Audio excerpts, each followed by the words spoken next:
ఈరోజు మన వాక్య భాగ అంశము కన్నీళ్ల మధ్య స్తుతి. కన్నీళ్ల మధ్య స్తుతి. హబక్కు రాసిన గ్రంథము 2వ అధ్యాయము 20వ వచనం. అయితే యెహోవా తన పరిశుద్ధాలయములో ఉన్నాడు, ఆయన సన్నిధిని లోకమంతయు మౌనముగా ఉండునుగాక. ఈరోజు చాలా కుటుంబాలు పైకి బాగానే కనబడుచున్నాయి, కానీ లోపల మౌనంగా కూలిపోతూ ఉన్నాయి. ఎందుకో కానీ వారికి రాత్రిపూట పడక మీదకైతే వెళుచు ఉన్నారు, కానీ నిద్ర రావడం లేదు. ఎన్నో ఆలోచనలు, ఎన్నో ఆందోళనలు. నిద్రపోవడానికి ఏం చేయాలో అర్థం కావట్లా. అప్పటికి వారు ఫోన్ చూస్తూ ఉన్నారు, మాటలు చెప్పుకుంటున్నారు. సమయం గడిచిపోతుంది. తెల్లవారితే మరలా మనం చేయవలసిన పని మన కోసం ఎదురు చూస్తూ ఉంది. అయినా రాత్రి మనకి నిద్ర రాని పరిస్థితి అనేది కనపడుతుంది. పైకి చూస్తే నువ్వు నవ్వుతూనే కనపడుతున్నావు, కానీ లోపల తెలియని ఒక కూలిపోయే ఒక దుఃఖం అనేది నీ జీవితంలో నింపబడి ఉందేమో. ఈరోజు నీ ఇంటిలో ఒక నవ్వు వినిపించి ఎంతకాలం అయిందో, అది స్వేచ్ఛగా నవ్వి ఎంతకాలం అయిందో. ఏదో మనుషులు ఆలాపన కొద్దీ ఏదో నవ్వుతున్నావు, కానీ సహజంగా నవ్వి ఎంతకాలం అయిందో. ఆ ఇంటిలో ఎన్నో అనుభవాలు ఆ కుటుంబంలో చోటు అనేది చేసుకుంటున్న బట్టి, ఆ కుటుంబ వాతావరణం బట్టి, మనుషుల యొక్క స్వభావాలు బట్టి, ఆలోచన బట్టి మనుషులు స్వేచ్ఛగాను సహజంగాను మనుషుల మధ్య తిరగలేనిటువంటి అనుభవం అక్కడ కనబడుతూ ఉంది. కుటుంబముగా అయితే అది పిలువబడుతుంది, కానీ ఆ ఇంట్లో సహజమైన మాటలు లేవు, సహజమైన నవ్వులు లేవు, సహజమైన పలకరింపులు లేవు. ఇప్పుడు దేవుడిదే అంటున్నాడు. ఆ ఇంట్లో ఏముందంటే మౌనం ఉంది. ఆ ఇంట్లో ఏముందంటండి? మౌనం ఉంది. కన్నీళ్ల మధ్యలో స్తుతి అనే అనుభవం గురించి రోజు మనం మాట్లాడుకుంటున్నాం. ఎన్నిసార్లు అడిగినా అయ్యా మా జీవితంలో ఏమీ మారడం లేదు అని మీరు అనుకోవచ్చు. దేవుడు ఏమంటున్నాడంటే, నీ పరిస్థితి మారాలంటే ముందు నీ హృదయం మారాలి. నీ కుటుంబంలో పరిస్థితి మారాలంటే ముందు నీ హృదయం మారాలి. మొదటగా దేవుడు చెప్పేది ఇదే. దేవుడు ఏ ఇంట్లో జోక్యం చేసుకోవాలన్నా మొదటిగా దేవుడు ఆ ఇంటి పరిస్థితిని మార్చడు. ఆ ఇంట్లో ఉన్న మనుషుల యొక్క హృదయాన్ని మారుస్తాడు. వారి స్థితిని మారుస్తూ ఉంటాడు. వారి స్థితిని మార్చేవాడుగా ఉంటాడు. ఈరోజు నీ ఇంటిని గురించి ప్రార్థన చేస్తున్నావు, బాగానే ఉంది. మరి నీ హృదయం యొక్క పరిస్థితి ఎలాగుంది? కీర్తనలు 27వ అధ్యాయము ప్రారంభ వచనము. యెహోవా నాకు ఎలుగును, నాకు రక్షణ అయ్యున్నాడు, నేను ఎవరికి భయపడను. యెహోవా నా ప్రాణదుర్గము, నేను ఎవరికి వెరుతును. యెహోవా నా ప్రాణదుర్గమా, నేను ఎవరికి వెరుతును. ఇక్కడ కష్టాలు వచ్చినప్పుడు మనం సాధారణంగా ఒకే ఒక మాట అంటాం. ఏమంటామంటే, అయ్యా పరిస్థితి ఎప్పుడు మారుతుంది? కుటుంబంలో ఉన్న ఈ చెలరేగిన యొక్క శోధన ఎప్పుడు సద్దుమణుగుతుంది అని మనం చాలా సందర్భాల్లో కష్టాలు వచ్చినప్పుడు కుటుంబంలోని పరిస్థితుల గురించి మాట్లాడుతూ ఉంటాం. దేవుడు ఏమంటున్నాడంటే, నువ్వేమంటావంటే నా పరిస్థితి ఎప్పుడు మారుద్ది అంటున్నావు. కానీ దేవుడు ఏమంటున్నాడంటే, నీ హృదయం ఎట్లాగుంది? కుటుంబంలో ఉన్న గందరగోళపు అనుభవాల గురించి మాట్లాడుతున్నావు నీవో నేను. కానీ దేవుడు ఏమన్నాడంటే, నీ హృదయం ఎలాగున్నది, నీ హృదయ స్థితి ఎలాగున్నది. ఇక్కడ దేవుడు ముందు మనిషిని పరిస్థితిని మార్చడానికంటే ముందుగా స్థితిని మారుస్తాడు అంటున్నా. స్థితి అంటే విశ్వాసము, స్థితి అంటే ఆశ, స్థితి అంటే దేవుని మీద ఆధారపడ్డాం. ఇప్పటి వరకు నా ప్రయత్నాలు నేను చేశాను, అయితే ఈ ప్రయత్నాలు నా కుటుంబాన్ని నిలబెట్టలేవు ప్రభా అని పూర్తిగా దేవుని మీద ఆధారపడమే స్థితి అంటే. ఏదో ఒక రోజు దేవుడు మా జీవితాన్ని పునరుద్ధరిస్తాడు అన్న ఆశ స్థితి అనే అనుభవం గురించి మాట్లాడుతూ ఉంది. ఈరోజు బయట సమస్య ఎలా ఉన్నా లోపల మనం నిలబడితే పరిస్థితులన్నీ కూడా మనం జయించగలుగుతూ ఉంటాం. ఎందుకంటే ఆ ఇంటిలో ఆ సహోదరుడు మెంటల్లీ స్ట్రాంగ్. పరిస్థితులు ఎంత భయంకరంగా చుట్టూ ఉన్నా కూడా ప్రతి పరిస్థితి వారి కుటుంబాన్ని ముంచేసేదిగానే కనపడుతూ ఉన్నా కూడా భయం అయితే ఆ ఇంటి వరకు వచ్చింది, ఆ ఇంటిలోకి వచ్చింది, కానీ అతని హృదయంలోకి రాలేదు. అతని హృదయంలోనికి రాలేదు. ఈరోజు దేవుడు అదే మాట్లాడుతున్నాడు. భయము నీ ఇంటిలోకి వచ్చింది కానీ నీ హృదయంలోకి వచ్చిందా? దేవుడు ఈరోజు నీ హృదయంలో నువ్వు స్ట్రాంగ్ గా ఉన్నట్లయితే పరిస్థితులు ఎంత భయంకరంగా ఉన్నా కూడా, ఎందుకంటే చిన్నపిల్లలైన వారు భయపడుతూ ఉంటారు. అంటే వారి అనుభవం తక్కువ, వారి ఆలోచన తక్కువ. నువ్వు చూసినటువంటి కాలాలే కానీ, అనుభవాలే కానీ, స్థితిగతులే కానీ వారు చూడలేదు. కాబట్టి ప్రతిదానికి చిన్న బిడ్డలైన వారిలో భయం అనేది వారి హృదయం లోపలికి వచ్చేస్తుంది. ముందు లోపలికి వస్తుంది, తర్వాత హృదయంలోకి వస్తుంది. కానీ నీ జీవితంలో చూసిన అనుభవాలు బట్టి, నువ్వు తెలుసుకున్నటువంటి కొన్ని పరిస్థితులు బట్టి నువ్వు వాటికి జడివు. వెంటనే ఏమంటే ఏమైతే రక్త మోహోడ, ఇవన్నీ సహజం, జీవితంలో అన్నాక జరుగుతూ ఉంటాయి. మేమందరం కూడా మా కుటుంబాలను ముందు తీసుకురాలేదా అని నువ్వేం చేస్తావంటే వాటన్నిటిని దాటుకుని వచ్చావు. కాబట్టి పిల్లవాళ్ళలో అయితే లోపలికే భయం వచ్చింది కానీ నీ హృదయంలో భయము రాలా. కారణం ఏంటో తెలుసా? నువ్వు వాటిని దాటుకుని వచ్చావు, నువ్వు వాటిని జయించావు. కాబట్టి నీ బిడ్డకు నువ్వు ధైర్యం చెప్పగలుగుతున్నావు. ఈరోజు దేవుడు కూడా అదే అంటున్నాడు, నేను వీటన్నిటిని జయించుకుని వచ్చా. అందుకే చుట్టూ గాలి వాన ఎన్ని రకాలైన ఇబ్బందులు ఆ పడవలో ఉన్నా కూడా అందరిలో భయము పడవలోకి వచ్చింది, అందరిలో భయము హృదయంలోకి వచ్చింది. అందుకే అయ్యా మేము నశించిపోతున్నాం, నీకు చింత లేదా, నీకు చింత లేదా. కానీ దేవుడు వాటన్నిటిని దాటుకుని వచ్చాడు కాబట్టి ఆయన హృదయంలోకి భయం తీసుకొచ్చాడా? ఆయన హృదయంలో ఏమి లేదండి, భయము అనేది లేదు. ఈరోజు ఇక్కడ ఒక కుటుంబం కనబడుతుంది. ఈ కుటుంబం పేరు నయోమి కుటుంబము. ఈ సహోదరి బెత్లెహేముని విడిచి మోయాబులోనికి వెళ్ళింది. మోయాబులోకి వెళ్ళుట వలన తన భర్తను కోల్పోయింది. వెంటనే మేల్కొన్నట్లయితే బాగుండేదేమో. ఆశీర్వాదకరమైన స్థలములో నుంచి దేవునికి సహవాసం దూరమైన మనుషుల మధ్య నివాసం చేస్తుంది. ఆ రోజు సొదొమ గొమొర్రా లోతు నష్టపోయే స్థితి ఇప్పుడు ఈమెలో ఉంది. దాన్నన్నా తెలుసుకునిమే తొందరపడినట్లయితే బాగుండేది. అయినా అక్కడే ఉంది, నిన్నకు నీరెత్తినట్లు నిమ్మకు. ఇప్పుడు ఇరువురు బిడ్డలు కోల్పోయారు, ఆస్తి కరిగిపోయింది. రక్తహస్తాలతో ఈ నయోమి యొక్క కుటుంబం నింపబడింది. ఇప్పుడు ఈ నయోమి తిరిగి ఇంటికి వస్తూ ఉంది.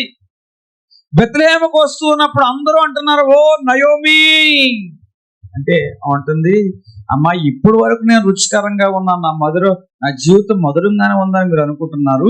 ఇక మీదట నా జీవితం మధురంగా లేదు, మీరు అట్లా పిలవద్దు, నన్ను మారా అని పిలవండి. ఆమెలోని బాధ ఎక్కడికి వచ్చేసిందండి? ఇంటిలోకి రావడం మాత్రమే కాదు, ఆ బాధ గుండెల్లోకి వచ్చేసింది, ఆ బాధ హృదయంలోకి వచ్చేసింది. అందుకే ఏమంటుంది, నన్ను మీరు మారా అని పిలవండి, మారా అని పిలవండి. ఈరోజు నీ జీవితాల్లో కూడా కొన్ని పరిస్థితులు అనేవి ఉంటాయి. ఆ పరిస్థితులు ఏం చేస్తాయంటే నేను నీ యొక్క హృదయంలోనికి భయాన్ని తీసుకొచ్చేవిగా ఉంటాయి. ఈ నయోమి యొక్క జీవితంలో కూడా కొన్ని పరిస్థితులు ఏం చేసినాయి అంటే ఆమె యొక్క గుండెల్లోకి భయం తీసుకొచ్చేసినాయి. కానీ అక్కడితో ఆమె ఆగిపోలేదు.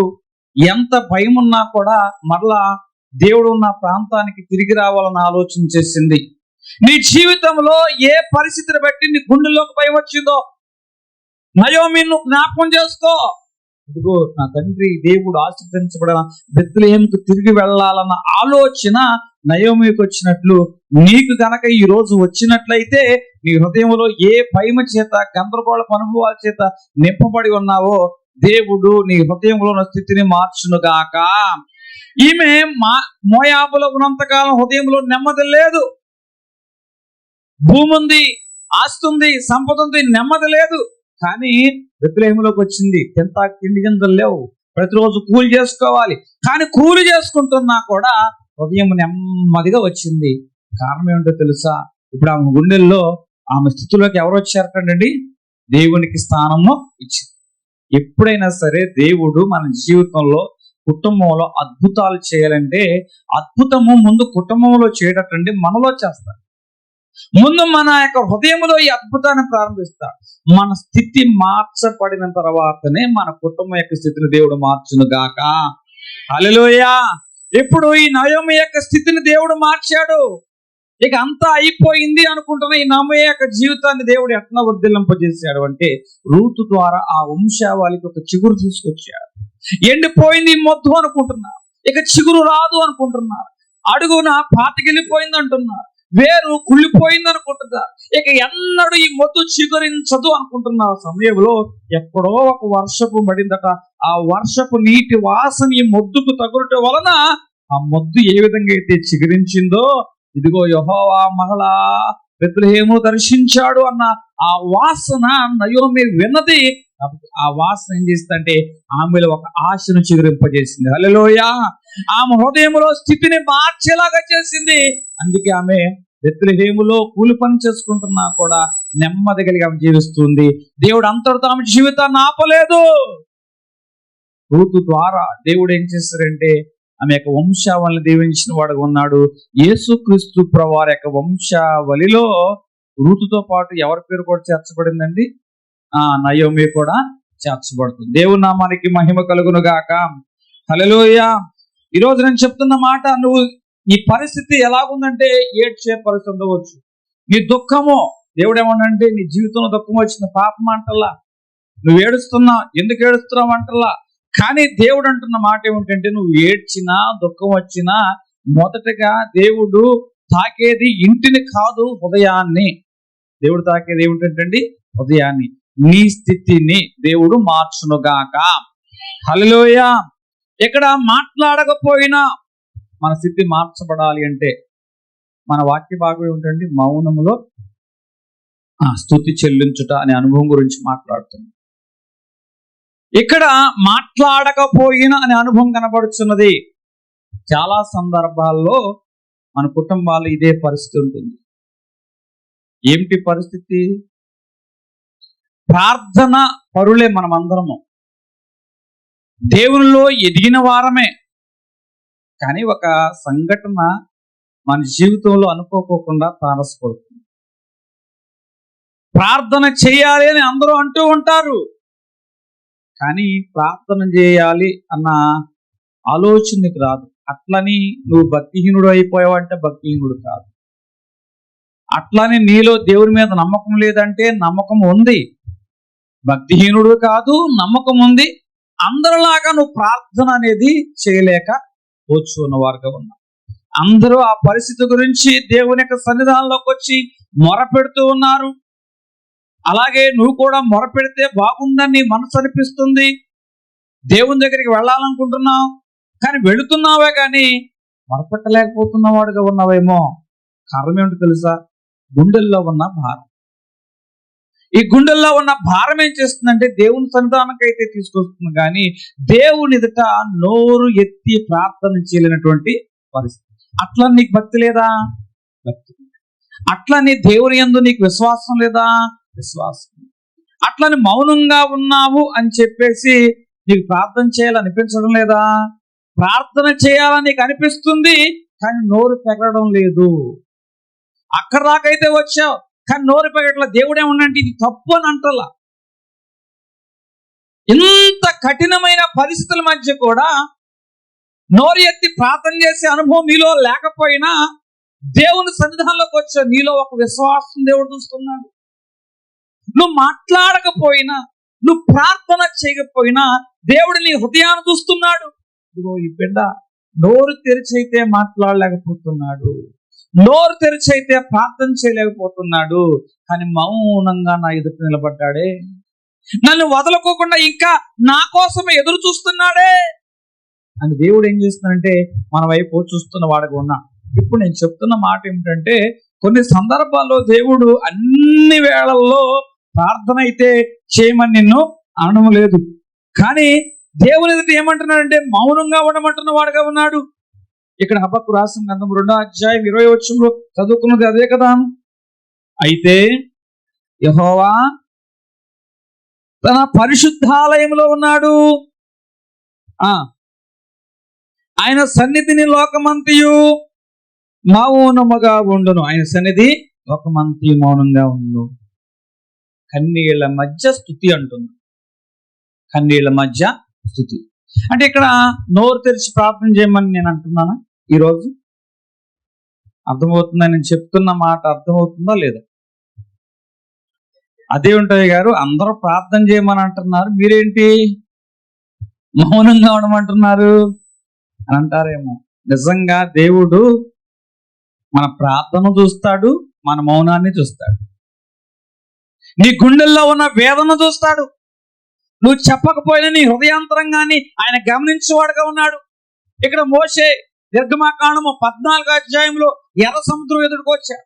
ముందు ఎర్ర సముద్రం, వెనకమాల ఫరో సైన్యం, పక్కన అరణ్యము. ఎటు వెళ్లాలో పరిస్థితి అర్థం కావటంలా అక్కడున్న వారందరూ కూడా సడుగుచున్నారు. మాకు సమాధులు లేవా అని ఎక్కడి దాకా నడిపించావని మోషేకి వ్యతిరేకంగా మాట్లాడుతున్నారు. ఆ సందర్భంలో మోషే దేవుని ఎదుటికి వచ్చాడు. దేవుడు అంటున్నాడు, మోషే ఏ ప్రార్థన చేస్తున్నావు అని అంటలేదండి. మోషే దేవుని ఎదుటికి వచ్చి మౌనంగా ఉన్నాడంటండి. మోషే ఏ ప్రార్థన చేయలేదు. మోషే ఏ ప్రార్థన చేయలేదు. ఏ ప్రార్థన చేయకపోయినా మోషే అంతరంగంలో ఉన్న ఆలోచన దేవుడు ఎరిగిన వాడుగా ఉన్నాడు. అయ్యా, ఇది పరిస్థితి. మోషే గుండెల్లో ఉన్న వేదనను చూసిన వాడుగా ఉన్నాడు, గుండెల్లో ఉన్న ఆశను చూసిన వాడుగా ఉన్నాడు. ఇక్కడ ఈ 14వ అధ్యాయంలో మనం అంతా చదువుకున్నప్పుడు మోషే, అయ్యా ఏం చేయమంటావయ్యా, వీళ్ళు ఎట్లా మాట్లాడుతున్నారయ్యా, నీ ఎక్కడా లేదు. మోషే ఏం ప్రార్థన చేశాడని దేవుడు చెప్పడం వల్ల మోషే దేవుని ఎదుటకు వచ్చి మౌనంగా ఉన్నాడు.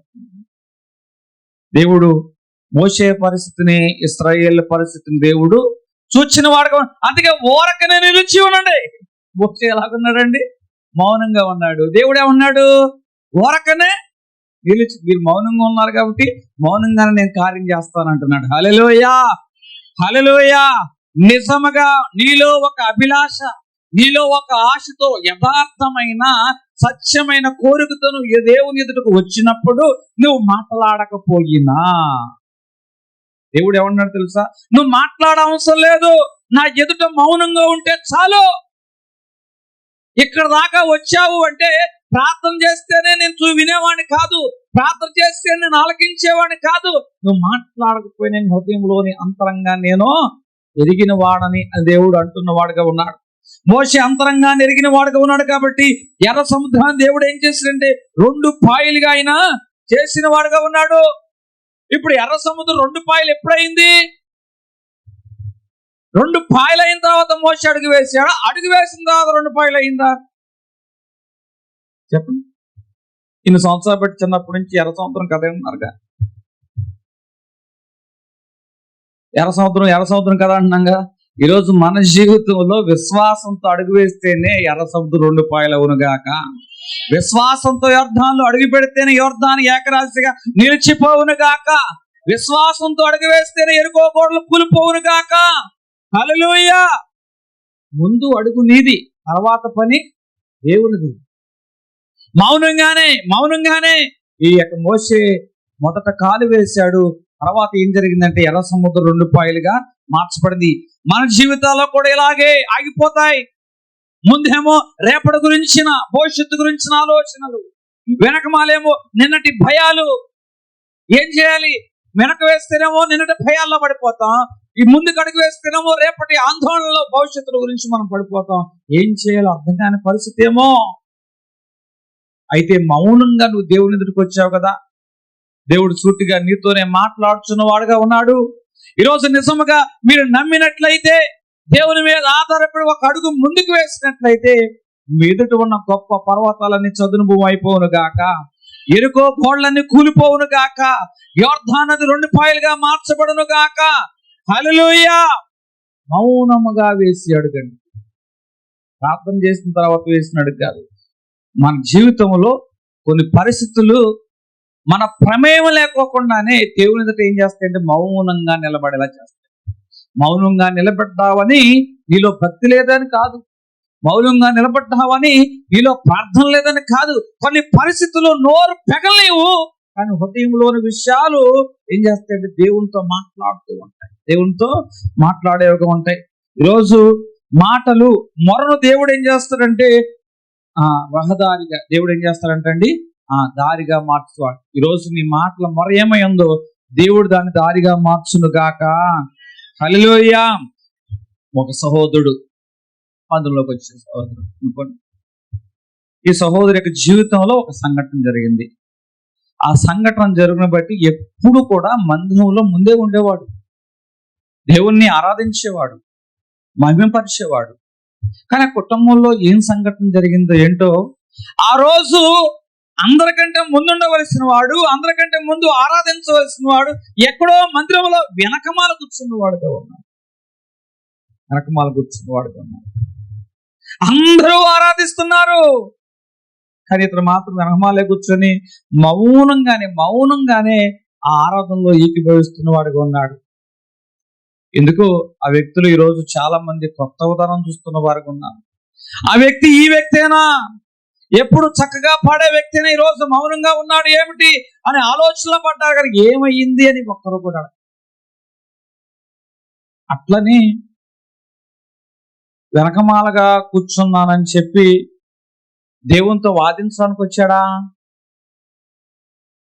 వెనకమాల కూర్చుని దేవుని వంతో వాదించడానికి వచ్చాడా? దేవునితో వాదించడానికైతే ఏమని అడగాలో కూడా అర్థం కావటంలో తన జీవితంలో, ఎలా అడగాలో కూడా అర్థం కావట్లేదు తన జీవితంలో. వాదించడానికి రాలేదు, ఏమని అడగాలో అర్థం కావటం లేదు. అయినా సరే మౌనంగానే ఆ వెనకమాల బెంచులో కూర్చుని ఏం చేయాలో అర్థం కాని పరిస్థితుల మధ్య అతడు ఆ ప్రార్థనలో ఏకీభవిస్తున్న వాడుగా ఉన్నాడు. ఆసక్తి లేదా అంటే, ఆసక్తి ఉండబట్టే అక్కడ దాకా వచ్చాడు. మరి ప్రార్థన గురించి ఏమన్నా చెడు తలంపు కలిగి ఉన్నాడంటే, చెడు తలంపు కలిగి ఉంటే అక్కడ దాకా కూడా వచ్చేవాడు కదా, మధ్యలో ఆగిపోయేవాడు. ప్రార్థన గురించి మంచి ఉద్దేశం, దేవుని గురించి మంచి ఉద్దేశం, దేవుని యొక్క సంఘము గురించి మంచి ఉద్దేశం, మరి ఎందుకు ఇక్కడ ఆగిపోయావు? ముందుకు వెళ్ళకోకుండా అంటే ఉదయంలో ఒక వేదన, ఆ వేదన బట్టి అక్కడే ఆగిపోయిన వాడుగా ఉన్నాడు. దేవుని ఏమని ప్రశ్నించాలో అర్థం కావట్లా, దేవుని ఏమని అడగాలో అర్థం కావట్లా, ఏమని ప్రార్థన చేయాలో కూడా అర్థం కాదు. నువ్వు వెనకమాలు కూర్చున్నావా అని దేవుడు నేను చూడకుండా ఉంటాడు అనుకున్నావా? నువ్వు మాట్లాడలేదని దేవుడిని గమనించుకున్నావు ఉంటాడు అనుకున్నావా? ఆ రోజు దైవ సేవకుడు అందరినీ గమనించిన తర్వాత ఆయన్ని గమనించిన వాడుగా ఉన్నాడు. సంఘమంతా వెళ్ళిపోయిన తర్వాత దైవ సేవకుడు మాట్లాడాడు, కానీ వాస్తవంగా దేవుడు దైవ సేవకుడు మాటల కన్నా ఎక్కువగా దేవుని యొక్క మాటలేక హృదయం తాకి. ఈరోజు నేను చెప్తున్న మాట, నువ్వు ఎవరికి కనిపించుకోకుండా మౌనంగా వెనకమాల కూర్చోవచ్చు. నువ్వు వెనకమాల కూర్చున్నావని దేవుడిని చూడకుండా ఉంటాడా? నువ్వు వెనకమాల కూర్చున్నావని దేవుడిని పట్టించుకోకుండా ఉంటాడా? నువ్వు వెనకమాల కూర్చున్నావని హృదయాన్ని ఆయన ఎరగకోకుండా ఉంటాడా? ఈరోజు నువ్వు నడుగు వంగిపోయిన స్త్రీ అయి ఉండవచ్చు, నువ్వు ఒక పక్కన మూల ఉండవచ్చు, కానీ దేవాలయంలో దేవుని యొక్క కళ్ళు ఎవరు వెతుకుతుంటో తెలుసా? కడుపు నిండిన వారిని వెతుకుంటుంటే దేవుడు దాని కళ్ళు అటండి అవసరతలో ఉన్న వారిని ఆయన కళ్ళు వెతుకుతాయట. హల్లెలూయా. ఆ రోజు దేవాలయంలోకి వచ్చి నడువు వంగిపోయే స్త్రీని ఏ విధంగా అయితే గమనించాడో, ఏ విధంగా అయితే ఆమెను ముట్టాడో, ఏ విధంగా అయితే ఆమెకు స్వస్థతనిచ్చాడో, ఈరోజు మౌనంగా అందరికంటే వెనకమాలను కూర్చున్నావు. నన్ను ఎవరు గమనిస్తున్నారు అనుకుంటున్నావు, నన్ను ఎవరు పట్టించుకోరు అనుకుంటున్నావు, కానీ నిన్ను చూచువాడు ఒకడున్నాడు. హల్లెలూయా. నువ్వు కూర్చుండటయు, నిలుచుటయు, నడుచుటయు అన్నీ ఎరిగిన దేవుడు నీకున్నాడు. హల్లెలూయా, హల్లెలూయా. ఈరోజు ఆయన దృష్టికి మరుగైనది ఏదియూ లేదు. సమస్తము చూచువాడు యెహోవా ఈరేగా ఆయన పిలువబడుచున్నవాడు. రోజు ఆ సహోదరి యొక్క మౌన భేదము ఆయన గమనించిన వాడుగా ఉన్నాడు. మౌనంగానే నిలబడ్డాడు, కానీ దేవుడు ఆ సహోదరుని గమనించిన వాడుగా ఉన్నాడు. ఆయన పరిస్థితిని మార్చిన వాడుగా ఉన్నాడు. కన్నీటి మధ్యలో స్తుతిని గురించి నేను మాట్లాడుతున్నాను. ఆయన మందిరంలోకి వచ్చి ఏమైనా ప్రార్థన చేశాడా? చెప్పండి. మందిరంలోకి వచ్చి ఏ ప్రార్థన చేయలేదు. మందిరంలోకి వచ్చి ఏ ప్రార్థన చేయలేదు. అన్న మందిరంలోకి వచ్చి ఏమైనా ప్రార్థన చేసిందా? ఆమె ఏ ప్రార్థన, ఎట్లాంటి ప్రార్థన? అందరికి వినపడే ప్రార్థన చేసిందా? ఎక్కడ వినపడేటట్టు చేయలేదే. అన్న ప్రార్థన చేస్తుంటే దైవ సేవకుడిని ఏలీకి కూడా అర్థం కాలేదే. మనసులో మౌన వేదన దైవ సేవకుడు కూడా అర్థం కాలేదు, కానీ అక్కడ ఎవరికి వినపడలేదు, కానీ అన్న యొక్క హృదయాన్ని దేవుడు విన్నవాడుగా ఉన్నాడు. హల్లెలూయా, హల్లెలూయా. ఆ రోజు యేసు క్రీస్తు ప్రభువారు కూడా మౌన వేదన, గెత్సెమనే వనములో చెమట రక్తముగా కారునట్లుగా ఆయన మౌన వేదన, ఆయన ప్రార్థనకు దేవుడు స్పందించిన వాడుగా ఉన్నాడు. ఈ రోజు నీ ప్రార్థన ఎవరు గమనించకపోవచ్చు, పరమందు ఆసీనుడైన దేవుడు అంటండి నీ ప్రార్థన గమనిస్తున్న వాడుగా ఉన్నాడు.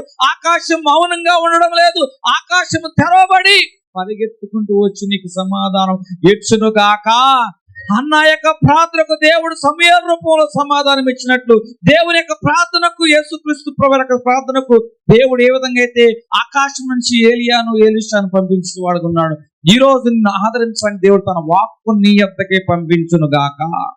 హల్లెలూయా. ఇప్పుడు నేను చెప్తున్న మాట, నువ్వు మందిరంలోకి వచ్చావు, నీకు ఎట్లా ప్రార్థన చేయాలో తెలియదు. మందిరంలోకి వచ్చావు, నీ గుండెల్లో బాధను ఎవరితో ఎట్లా వ్యక్తపరచుకోవాలో తెలియదు. నువ్వు మౌనంగా ఉన్నావు, కానీ నీ గురించి ఎవరికి అర్థం కావట్లా. నీ గుండెల్లో ఉన్న లోతైన దుఃఖం ఏమిటో ఎవరు అర్థం చేసుకుంటం లేదు. కానీ నువ్వు ఆయన ఎదుట నిలబడ్డావు చూసావా, నువ్వు మౌనంగా వేసిన ఆ ఒక్క అడుగు చాలు, దేవుడు నీకు ఒక నూతనమైన మార్గాన్ని తెరుచునుగాక. హల్లెలూయా, హల్లెలూయా. ఇక్కడ మౌనము అనే అనుభవం కనబడుతుంది. యోబు రాసిన గ్రంథము 13వ అధ్యాయము 15వ వచనము. త్వరగా. ఇదిగో ఆయన నన్ను చంపినను నేను ఆయన కొరకు కనిపెట్టుచున్నాను, ఆయన సన్నిధిని ప్రవర్తన న్యాయమని. ఇదిగో నేను ఆయన నన్ను ఆయన చంపిన నేను ఆయన కొరకు కనిపెట్టుచున్నాను అంటున్నాడు. ఇక్కడ యాకోబు ఏమంటున్నాడు అంటే, నేను దేవుణ్ణి వదలనంటే వదలను. ఏబా మాట అన్నాడు, యాకోబు దాన్ని మార్చి చూపించాడు. ఇక్కడ యాకోబు ఆ రాత్రి ఒంటరిగా మిగిలిపోయాడు, దేవునితో ప్రార్థన చేయాలనుకున్నాడు. దేవుని ఎట్లా వస్తున్నాడు, యాకోబుతో మాట్లాడడానికి రావట్లేదు, యాకోబుతో పోట్లాడడానికి వస్తున్నాడు, యాకోబుతో వాదించడానికి వస్తున్నాడు.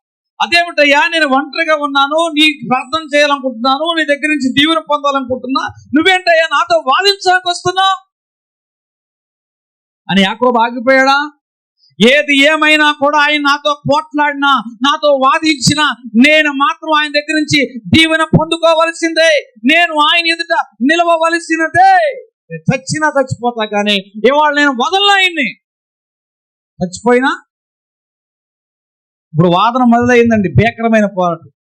ఎట్లాంటి పోరాటం అంటే, ముందు మామూలుగానే నాకు ఇవ్వు అంటే దేవుడు కుదరదంట, ఇవ్వు అంటే కుదరదన్నాడు. ఎట్లా వాదన ప్రతివాదన. తెల్లవారు ఒక మనుషుడు దేవుడితో పోరాడుతున్నాడు, అయినా విడిచిపెట్టినప్పుడు దేవుడు ఏం చేశాడంటే, వాదిస్తున్న దేవుడే తొడగూటి మీద పెట్టి కొట్టాడు. అయ్యా ఇది న్యాయమా, నేను వాదిస్తుంటే నా తొడగూటి మీద కొడతావా? కుంటివాడుగానే ఉన్నాడే, నొప్పి ఒక పక్క, బాధ ఒక పక్క. ఇంత కుంటితనములో కూడా యాకోబు దేవుని వదిలాడా? నేను కుంటివాడిని అయిపోయినా బాధ లేదు, నువ్వు నన్ను ఏం చేసినా బాధ లేదు, నేను మాత్రం నిన్ను వదలనంటే వదలను. యాకోబు ఆ విధంగా మొండిగా నిలబడ్డాడండి. అలా నిలబడటం వల్ల దేవుడు ఏం చేశాడంటే, కుంటిగా ఉన్న యాకోబుకి దేవుడు ఆశీర్వాదం ఇచ్చిన వాడుకున్నాడు. హల్లెలూయా. దేవుడు ఆశీర్వాదం ఇచ్చిన తర్వాత కూడా యాకోబు జీవితంలో ఏముందంటే, కుంటుకుంటూనే ఉన్నాడు, నడుచుకుంటూనే ఉన్నాడు. అయినా సరే నేను దేవుణ్ణి వదలను. ఈరోజు కన్నీటి మధ్య స్తుతి అనే అనుభవం గురించి నేను మాట్లాడుతున్నాను. నీ జీవితంలో కూడా దేవుడు నీతో మాట్లాడాలి, నిన్ను ఆదరించాలి. కానీ ఆ దేవుడే నీకు వ్యతిరేకంగా నిలబడితే, ఆ దేవుడే నీకు వ్యతిరేకంగా గాయం చేస్తే, యాకోబు ఏమంటున్నాడు తెలుసా? నేను నీ దగ్గరకు వస్తే నాకు గాయం చేస్తావా అని అంటలేదండి. నువ్వు నన్ను గాయపరిచినా నేను నిన్ను వదలను, నువ్వు నన్ను దీవిస్తేనే కానీ నేను పోనేను.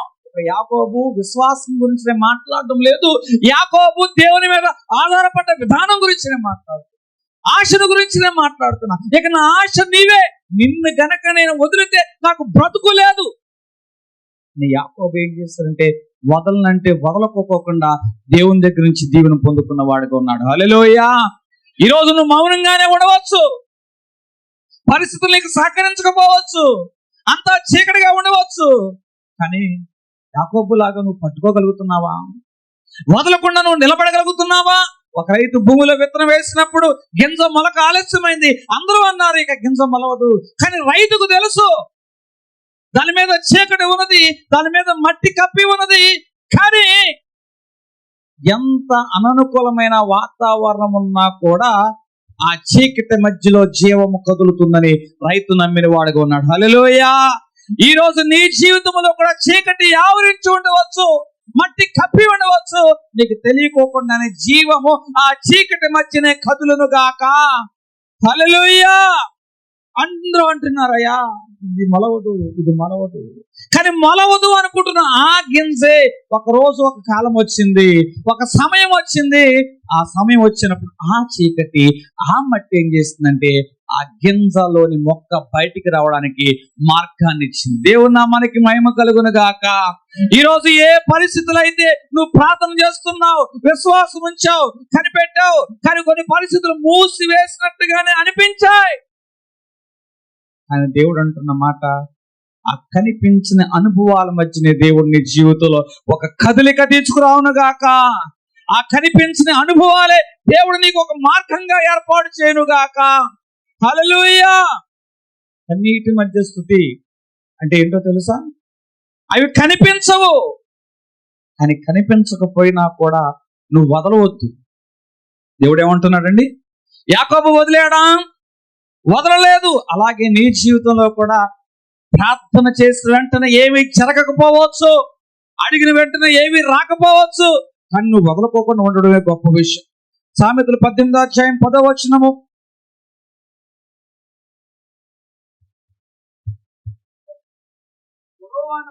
యెహోవా నామము బలమైన దుర్గము, నీతిమంతుడు అందులోనికి పరిగెత్తి సురక్షితంగా ఉండును. యెహోవా నామము బలమైన దుర్గము. దేవుడు ఏమన్నాడండి? ఈ జీవితంలో కదలని పరిస్థితులు వచ్చాయి. కదలని పరిస్థితులు వచ్చాయంటే నువ్వు ఆగిపోయావని కాదు. కదలని పరిస్థితులు వచ్చావంటే అంతటితో నీ పరిస్థితి అయిపోయిందని కాదు. కదలని పరిస్థితులు వచ్చావంటే ఇక నీ జీవితంలో ఏది జరగదని కాదు. ఒక సమయం అనేది నీ జీవితంలో వస్తుంది. ఆ సమయం వచ్చేంత వరకు కూడా నువ్వు వేచి ఉన్నట్లయితే, ఒక సమయం వచ్చేంత వరకు కూడా నువ్వు వేచి ఉన్నట్లయితే నువ్వు బయటకు వస్తావు. ఎట్లాగ వస్తావు తెలుసా? ఖాళీగా రావు.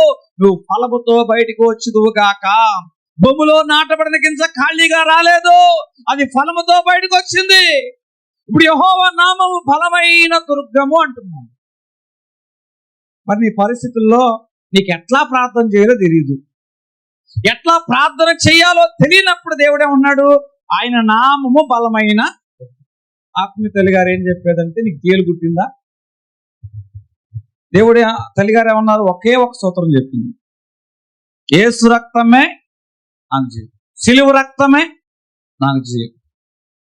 మా చిన్నప్పుడు మేము ఇదే, ఇప్పటికైనా సరే తేలు గుట్టిందంటే వెంటనే ఈ పదం గనక పలికి జాడిచ్చేస్తే తేలు గుట్టినట్టే అనిపించదు. దేవుని నామానికి మహిమ కలుగును గాక. అది విశ్వాసంతో చేస్తే, అది విశ్వాసంతో చేస్తేనే, అవిశ్వాసంతో చేస్తే అవన్నీ నేను చేయలేను. యెహోవా నామము బలమైన దుర్గం అంటున్నాడు. ప్రభువా, నువ్వు పెద్ద పెద్ద మాటలు పలకవసరం లేదు. ప్రభువా నువ్వు పలికితే చాలు. అంటే ప్రభువాని ఎప్పుడైతే నువ్వు అన్నావో ఆయన మీద ఆధారపడిన అనుభవం కనబడుతుంది. నా వల్ల ఏమీ కాదు ప్రభువాని కనబడుతుంది. నీవే నా జీవితంలో కలగ చేసుకోవాలనే స్థితి కనబడుతుంది. గుడ్డివాడు త్రోవ పక్కన నిలబడి అంటుంది అదే కదా, ప్రభువా. ఆ గుడ్డివాని యొక్క మరణ దేవుడు విన్నాడు, విని ఆగాడు. ఆగి ఆ గుడ్డివానికి ఏమి ఇచ్చాడు తెలుసా? చూపుని ఇచ్చిన వాడుగా ఉన్నాడు. పెద్ద ప్రార్థన ఏమైనా చేశాడా? దీర్ఘ ప్రార్థనలు ఏమైనా చేశాడా? లేదే. ఒక్క ప్రభువా అన్న మాటే కదా ఆ గుడ్డివానికి చూపునిచ్చింది. సిలువలో ఉన్న రెండవ విధంగా అంటున్న మాట ప్రభువా. యెహోవా నామము బలమైన దుర్గం అంటున్నా. ప్రభువా అన్న ఒక్క మాటే కదా ఆ సిలువలో ఉన్న రెండవ విధంగా దేవుడు అంటున్నాడు, నేడు నీవు నాతో పాటు పరదేశులో ఉందువు. పరదేశులో ఉందువు. ఈరోజు దేవుని ఎదుటికి వచ్చావు, ఎట్లా ప్రార్థన చేయాలో తెలియదు. కానీ దేవుడు అంటున్న మాట, నీకు యుక్తముగా ఎట్లా ప్రార్థన చేయాలో తెలియకపోయినా ప్రభువా అన్న ఒక్క మాట చాలు. ఆ రోజు మునిగిపోతున్న పేతురు దేవుని వైపు చూసి అంటున్నాడు, అయ్యా అని నీళ్ళలో మోకరేసేసి చేతులు రెండు పట్టుకొచ్చుకుని, అయ్యా చిన్నప్పుడు నువ్వు నన్ను కేకేసేవయ్యా, ఏ చేపలు పడుతుంటే కేకేసేవయ్యా, వలలు కడుగుతుంటే కేకేసేవయ్యా, అప్పటి నుంచి నువ్వు వెంబడించానయ్యా, ప్రతి దాంట్లో నేను ఉన్నానయ్యా, నన్ను జ్ఞాపకం చేసుకోవయ్యా అని ప్రార్థన చేశాడు. అంత ప్రార్థన చేత సమయం ఉందా? వెంటనే ఏమన్నాడు తెలుసా? ప్రభువా, ప్రభువా. ఈరోజు నీ మాటలు మౌనంగా ఉండవచ్చు, కానీ ఒక్క మాట పలుకు. ప్రభువా అన్న ఒక పలుకు ఏం చేస్తుందంటే మునిగిపోతున్న పేతును మరలా నీటి మీద నడిపించింది. హల్లెలూయా. ఈరోజు ఈ బలమైన నామము నీ మునిగిపోతున్న అనుభవాల మధ్యలోంచి నేను నడిపించును గాక. హల్లెలూయా, హల్లెలూయా. ఇక్కడ ప్రభువా ప్రభువా అంటున్న వాడుగా ఉన్నాడు. ఇక్కడ ఒక సహోదరి, ఒక కుటుంబం ఉంది. ఆ కుటుంబము పెద్ద ఆర్థికంగా నిలబడిన కుటుంబం అయితే కాదు. ఆ కుటుంబంలో చీకటి వచ్చింది. చీకటి వచ్చినప్పుడు అందరూ కూడా భయపడిపోతూ ఉన్నారు. ఆ తల్లి ఏం చేస్తుందంటే ఒక వెలుగు వెలిగించింది, ఒక దీపాన్ని వెలిగించింది. వెలిగించిన దీపం అయితే ఇంటిలో ఉన్న చీకటినంతా కూడా పారదోలేదు. కానీ వెలిగించబడిన దీపం ఏం చేస్తుందంటే ఆ ఇంటిలో ఉన్న భయాన్ని పారదోలింది. హల్లెలూయా. ఈ రోజు నేను చెప్తున్న మాట, ప్రభువా అనే ఒక దీపము, ఆ ఆశా దీపము నీ పరిస్థితిని అంతా మార్చకపోవచ్చు, కానీ ప్రస్తుతం నీ పరిస్థితుల్లో ఒక అడుగు వేయడానికి ఒక దీపంగా, ఒక వెలుగుగా మార్చబడును గాక. హల్లెలూయా. చివరిగా నేను చెప్తున్న మాట, దేవుడు మన కన్నీళ్లు వృధా చేయడు. కీర్తనలు 56:8. ఈరోజు మౌనంగానే దేవుని ఎదుటకు వచ్చావే, ఈరోజు మౌనంగానే దేవుని ఎదుట నిలబడ్డావే. నీకు ఎట్లా ప్రార్థన చేయాలో తెలియదు, కానీ కన్నీళ్ల మధ్యలోనే దేవునికి నువ్వు స్తుతి చేస్తున్నావు. అయ్యా నువ్వు నాకున్నావయ్యా, నువ్వు కలగజేసుకుంటే చాలయ్యా, నీ జోక్యం చాలయ్యా అని మనసులో ఉంది, పెదవిలోకి రాటల్లా. కానీ దేవుడు నీ మనసులో దాన్ని చూస్తున్నాడు. నువ్వు కన్నీటితో కన్నీరు కార్చావు, దేవుడు ఆ కన్నీటిని చూస్తున్నాడు. ఆ కన్నీటిని లెక్క పెట్టాడు, ఆ కన్నీటిని పుస్తకంలో రాశాడు. కన్నీటిని ఎక్కడ రాశాడు తెలుసా? పుస్తకంలో రాసిన వాడుగా ఉన్నాడు.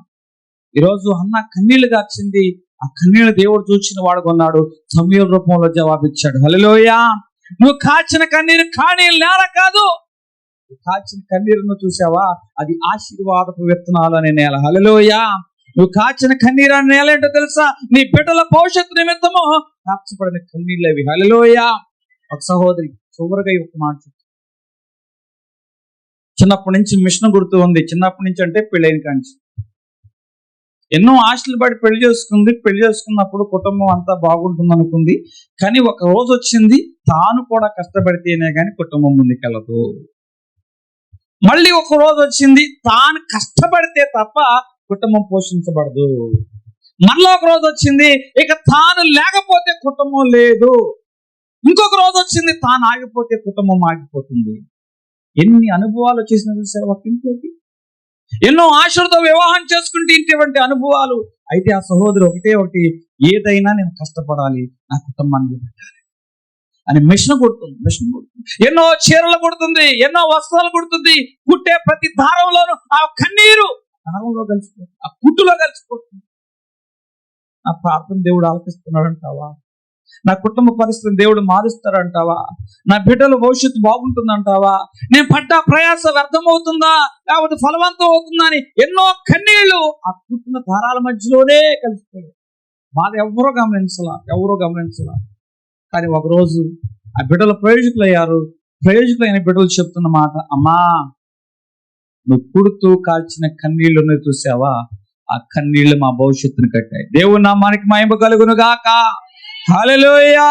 ఆమె ఏ ప్రార్థన చేయలేదే, ఒక కన్నీటి భాష. ఆ కన్నీటి భాషను దేవుడు కవిలో రాశాడు. ఈరోజు బిడ్డల యొక్క భవిష్యత్తును సమాధానంగా ఇచ్చాడు. హల్లెలూయా. ఈ రోజు నీ కుటుంబంలో ఎవరైతే ఈ కన్నీటి భాష కలిగిన వారు ఉన్నారో దేవుడు గొప్ప సమాధానం ఇచ్చును గాక. ఎంతమంది అనే బిడ్డలు ఈరోజు కన్నీటితో, పులిగిన హృదయాలతో, ఖాళీ చేతులతో మీరు దేవుని మందిరానికి స్థలానికి వచ్చిన వారుగా ఉన్నారో నాకు తెలియదు, కానీ ఈ వారంలో దేవుడు మీ కుటుంబములో గొప్ప మార్పు కలగజేయకపోయినా ఒక నూతనమైన ఆశ పుట్టించును గాక. నీ కన్నీరు పూర్తిగా తొడవబోయిపోయినా నీకు ఒక మార్గాన్ని దేవుడు ఏర్పాటు చేయను గాక. కన్నీళ్ళ మధ్య నీ స్తుతి దేవుడు నీ పరిస్థితిని మార్చును గాక. కొద్ది మాట మన ఇంట్లో దీవించును గాక. ప్రార్థన చేస్తున్న మహాపరిశుద్ధుడైన మా తండ్రి, ఇదిగో నాయన ఈ బిడ్డలైన వారు ప్రభా కన్నీళ్ల మధ్య స్తుతి చేసిన వారుగా ఉన్నారు. వారు ప్రార్థన చేయలేదు ప్రభా, వారి స్తుతే వారి పరిస్థితిని మార్చింది. మా జీవితంలో కూడా ప్రభా మేము మౌనంగానే మీ ఎదుట నిలబడ్డాం. ఆయన ఆ భక్తుడు మౌనంగానే నిలబడ్డాడు. ఆయన ఆ భక్తుడు ప్రభా ఏదైనా సరే నేను వదలను అన్నాడు. కాకూడదు. ఆ భక్తుడు ప్రార్థన ఎలాగో తెలియదు, కానీ ప్రభు అని ఒక మాటే పలికాడు. ఆయన ఈరోజు ప్రభా ఆ సహోదరి కన్నీటితో నాయన, చదువు దాటని కన్నీటితో నాయన ప్రార్థన చేసింది. నువ్వు సమయాల రూపంలో జవాబు ఇచ్చిన వాడుకున్నావు ప్రభా.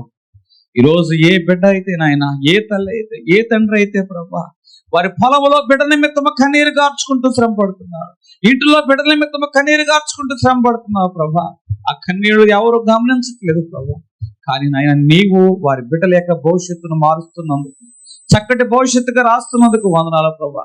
ఎంతమంది అయితే ఆశతో ఈ రోజు ఈ స్థలంలోకి వచ్చిన వారు ఉన్నారు ప్రభా, ఏ బిడ్డల నిమిత్తమైతే ఏ తల్లిదండ్రులు ఏ ఆశ కలిగి కన్నీరు కాస్తున్న వారు ఉన్నారు, ప్రతి కన్నీటికి ప్రభా, ప్రతి కన్నీటి భాషను తోడ్చివేసి చక్కటి జవాబు వారి జీవితంలో దయచేయండి. అతి త్వరగా రాని అన్న యేసు నామమున వేడుకుంటున్నాం తండ్రి. మీ అందరికీ